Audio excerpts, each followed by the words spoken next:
Почитувани представници на медиумите, ви благодарам за вашето присуство во овие доцни часови. Денес имавме важна седница на Централниот комитет на партијата, на која што дискутиравме за актуелната политичка состојба, но и значајните внатрепартијски исклучувања. Реалноста говори дека имаме власт која е мафија, чиј што главен интерес е заштита на криминалот и нерешавање на проблемите. Реалноста говори дека денес Зоран Заев не може да реши ниту еден крупен проблем, затоа што тој е изворот на сите проблеми и непобитно се докажува дека секој ден поминат со оваа влада ќе биде се полошо за народот и за државата. 4 години се на предавката ке, но тоа не може да биде изговор за тоа што тие не работат. Реалноста покажува и дека самата влада е на стаклени нозе. Впрочем, за тоа говори и фактот што парламентарната група на ВМРО-ДПМН и коалицијата за обнова на Македонија е најбројната во македонското собрание. Владата на Заев не може да ги реши проблемите ниту во здравството, ниту во судството, ниту во образованието, ниту во земјоделието, а најмалку во економијата, затоа што владата на Заев е проблемот во Македонија денес. Што се однесува до самите внатрепартијски состојби, отворено дискутирав за моето речиси 3-годишно упрување со партијата, за тоа како ја затекнав, во каква состојба и низ какви се премрежи поминавме и удари понесовме. Јас не бегам од моите принципи и затоа, иако до денешен ден не беше поднесена никаква иницијатива за вореден конгрес од страна на оние кои водат хајка врз мене, а целта е ВМРО-ДПМН само така, служејќи му на Заев, јас на сопствено одварање поднесов предлог за свикување на вореден конгрес, на кој што јас нема да се кандидирам. Централниот комитет, надвор од моето присуство, откако ја напуштив салата на која што се одржуваше седницата на самиот Централен комитет, ја одби практично едногласно ова мое барање. И не се согласи со ваквиот предлог, а со тоа ми даде полн легитимитет да продолжам со раководењето на ВМРО-ДПМН. И јас, во име на тоа, им се заблагодарувам за укажаната доверба. Што за мене обврска да со уште посилно темпо продолжиме со рушењето на мафијата на власт. Во продолжение, предложив нов состав на извршниот комитет, а новиот состав на извршниот комитет го сочинуваат следните: подпредседателите Александар Николовски и Владимир Мисајловски, членот Иван Иванов, поранешен пратеник од последниот, би рекол, пратенички состав пред да биде формиран новиот, како и членовите кои по функција се дел од извршниот комитет согласно статутот, тоа е председателот на Унијата на млади сили младиот Сергеј Попов и координаторот на пратеничката група Никола Мицески. Останатите членови на извршниот комитет се магистар Гордана Димитриевска Кочевска, која што беше заменик технички министер во Министерството за финансии. Доктор Шела Мизрахи, која што едно време беше технички министер за труд и социјала во владата. Магистар Стефан Андоновски, кој што досега беше советник во мојот кабинет во партијата. Магистар Марија Андоновска, која што е докторант на стоматолошкиот факултет, наскоро доктор по науки. Доктор и пратеник во собранието Олга Лозановска, која што доаѓа од Битола. Понатаму, доктор Дафина Стојановска, која што и досега беше член на извршниот комитет на партијата, инаку пратеник во парламентот. Професор доктор Вело Марковски. Професор доктор Трајко Славевски. Владимир Ѓорчев. Полковник Драган Ковачки. Коце Трајановски. Доктор Кирил Пецаков и Антонио Милошевски. Поради лични причини се повлече досегашниот генерален секретар Игор Јанушев. Ја користам оваа прилика да му се заблагодарам за неговата работа, срдечно залагање и безпоштедна битка. Тој продолжува да придонесува и помага во ВМРО-ДПМН. Во наредниот период, извршниот комитет ќе биде проширен и со нови членови. Нов генерален секретар, нов председател на Унијата на жени и нов председавач на Унијата на ветерани. ВМРО-ДПМН, се извинувам, е столбот на државноста на Македонија.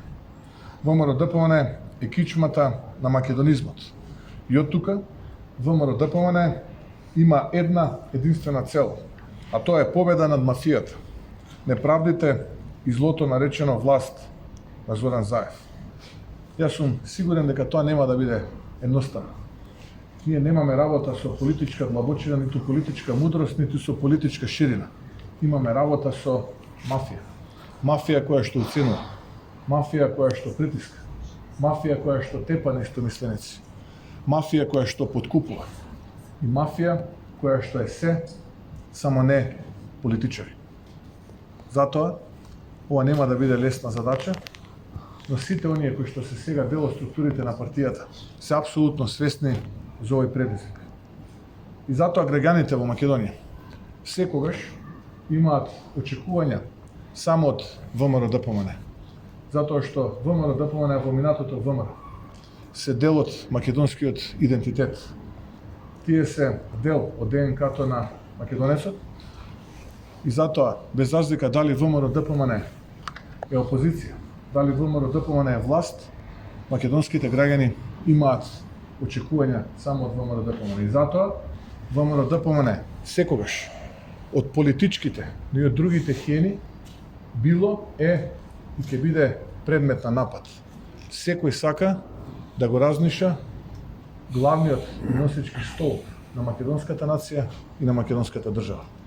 Задача нова генерација политичари во ВМРО-ДПМН е да ја задржат оваа структура чиста и да се одбранат од политичките хиени, без разлика дали се тие од нашиот политички противник, од внатре или од некои други места.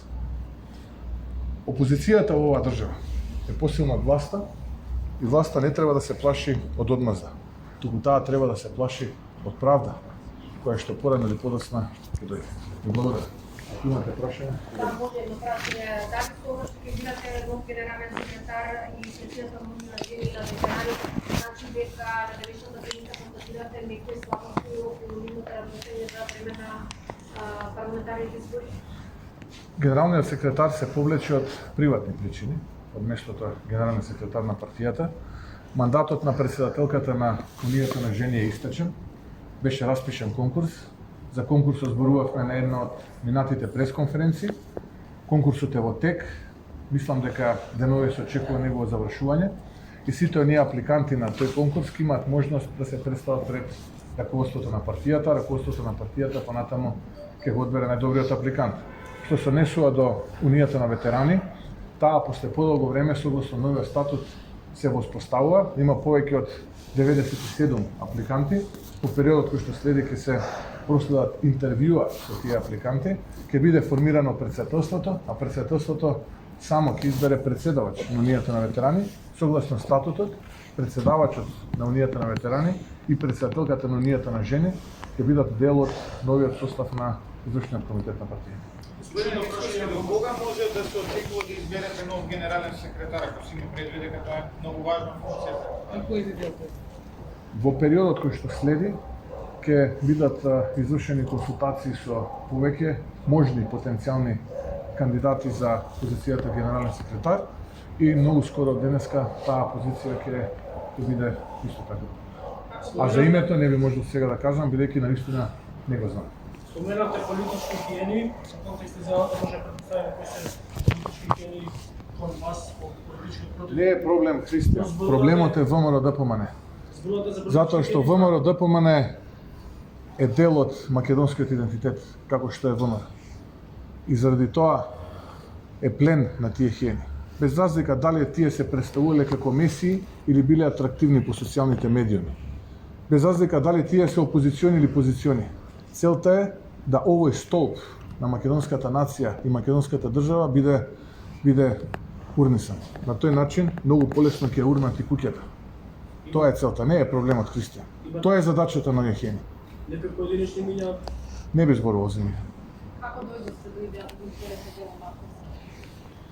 Разговаравме со професорот и цениме дека професорот, кој што е исто така член на ВМРО ДПМН, поминатото, може многу да допринесе посебно во државата во периодот кој што следи, бидејќи јас алармирав уште за време на предизборието дека најтешкото доправа следи.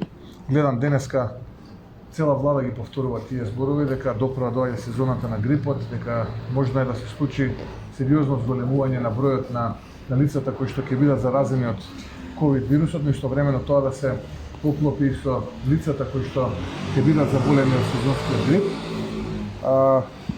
Така што ценам дека еден случај од ваков калибар многу може да допринесе и во самото делување на полицијата, но и самото делување на Министерството за здравство и за здравствените власти.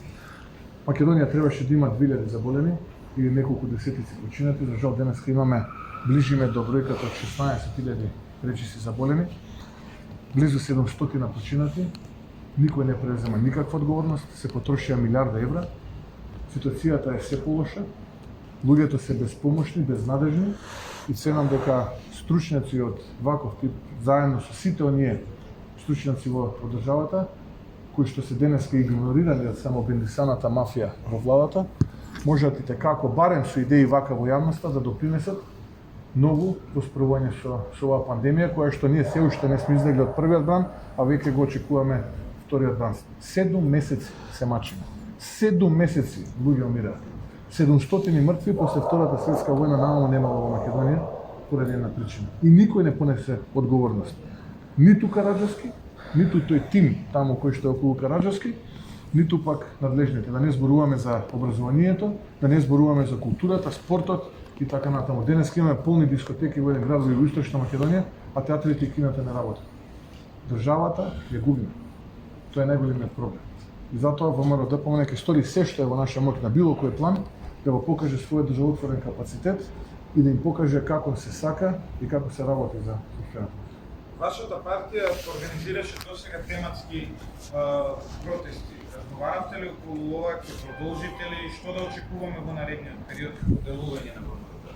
Да, во периодот кој што следува ќе продолжиме со протестите кои што се наше елементарно демократско право. За сето она кое што не се согласуваме, ние имаме право да протестираме и ќе продолжиме да протестираме, бидејќи имаме работа со мафија, која не само што не ја слуша опозицијата, туку не ги слуша и потребите на граѓаните. И се додека не се опаметат, и се додека мислат овие само бендисани мафијаши во владата дека се знаат, ВМРО ДПМН заедно со граѓаните ќе продолжи да протестира. Дали ќе видиме 50, 100.000, 10.000 или 100.000, нас ќе не гледате на улиците, но истовремено ќе ги гледате пратениците на ВМРО ДПМН, кои што сега се најголемата пратеничка група во парламентот, како лавовски се борат во рамките на парламентот за интересите на граѓаните. За барањето да се дискутира во парламентот со случајот со Бугарија, Барањето е Мали рече дека Бугарија гледа и силен партнер за соработа. Јас на вистина се чудам на таквите изјави, кои што се полни со неискреност. Затоа што ако некој гледаше искрен партнер во ВМРО ДПМН од страна на владеачките партии, тогаш ќе го во однос на прашањето со нашиот источен сосед, а поврзано со историските факти и дел од јунасите кои што е наше елементарно човеково право да ги славиме и се дел од нашата историја кои што се бореле за независна македонска држава, и го поддржаше ВМРО ДПМН за време на оние средби кај Пендаровски кои што ги имавме, 2 пати го покренував тоа прашање, да донесеме резолуција која што ќе биде одговор на резолуцијата донесена во рамките на бугарскиот парламент. Тогаш брутално бев одбиен од истите овие луѓе кои што сега гледаат искрен партнер во ВМРО ДПМН. Не ве ги охрабрувам, ако го гледаат ВМРО ДПМН како искрен партнер, нека ја поддржат резолуцијата која што ќе ја поднесат пратениците и пратеничката група за обнова на Македонија во рамките на парламентот. И тоа ќе значи дека сето тоа не било само кажано на харт, на вака со новинари во разговор, туку тоа било кажано и вистински испрачано. Еве ги охрабрувам, ако навистина гледаат вистински партнер, нека ја поддржат иницијативата која што 2 пати ја одбија кај Стево Пендаровски на средбите. Еве сега ќе имаат можност во парламентот да ја поддржат. па периодот што следи, да ја подпишеме и ќе ја понесем. Еве имаат можност да ја поддржат. Ако немате други прашања, ви благодарам.